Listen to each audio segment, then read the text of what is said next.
وہ اس مسجد میں نئے نئے امام آئے تھے اور کچھ دنوں میں ہی انہوں نے اپنی ملنسار طبیعت اور حسن اخلاق سے سارے محلے کو اپنا گرویدہ بنا لیا۔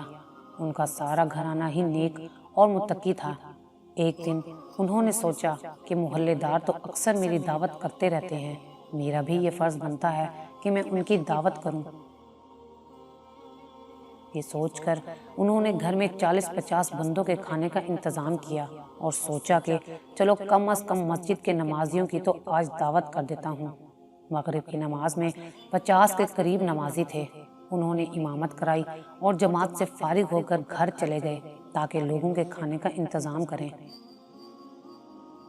اور مسجد سے آتے ہوئے مسجد میں موجود اپنے چھوٹے بیٹے کو کہا، بیٹا جب نمازی نماز پڑھ چکیں تو انہیں لے کر گھر آ جانا، آج ان کا شام کا کھانا ہماری طرف سے ہوگا۔ بیٹے نے کہا، ابا جان ٹھیک ہے، میں نماز کے بعد نمازیوں کو لے کر آ جاؤں گا۔ امام صاحب گھر تشریف لے گئے اور کھانے کا انتظام کرنے لگے۔ کچھ دیر بعد ان کا بیٹا گھر آیا اور کہا، ابا جان نمازی آ گئے ہیں اور میں نے انہیں بیٹھک میں بٹھا دیا ہے۔ امام صاحب جب بیٹھک میں تشریف لے کر گئے تو دیکھا کہ وہاں صرف 3 آدمی بیٹھے تھے۔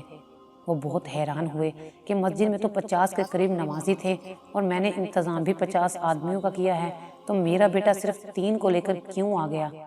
انہیں بہت غصہ آیا اور بیٹے کو بلا کر پوچھا، میں نے تمہیں کہا تھا کہ نمازیوں کو کھانے کے لیے لے کر آؤ اور تم صرف ان 3 لوگوں کو لے کر آ گئے، باقی نمازی کہاں ہیں؟ بیٹے نے کہا، ابا جان آپ نے فرمایا تھا کہ نمازیوں کو لے کر آنا۔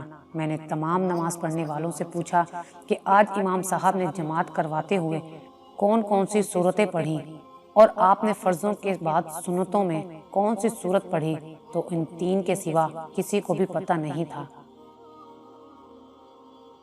ان کے دھیان ہی کہیں اور تھے۔ ابا جان نمازی تو وہ ہوتا ہے جس کا نماز کی طرف دھیان بھی ہو، جسے پتہ ہو کہ میں اپنے رب کے سامنے کھڑا ہوں، جسے پتہ ہے کہ میں اپنے رب کا کلام پڑھ رہا ہوں، جسے یہ معلوم ہو کہ میرا اللہ مجھے دیکھ رہا ہے اور میری طرف متوجہ ہے۔ ابا جان جسے یہی نہیں پتہ کہ وہ نماز میں کیا پڑھ رہا ہے یا امام صاحب نے کون سی صورت پڑھی، تو وہ نمازی نہیں ہے، اس کا صرف جسم نمازی ہو سکتا ہے، اس کی سوچ، اس کا دھیان، اس کی روح نمازی نہیں ہے۔ تو ابا جان مجھے تو پوری مسجد میں صرف یہ 3 ہی نمازی ملے ہیں جنہیں میں کھانے کے لیے لے آیا ہوں۔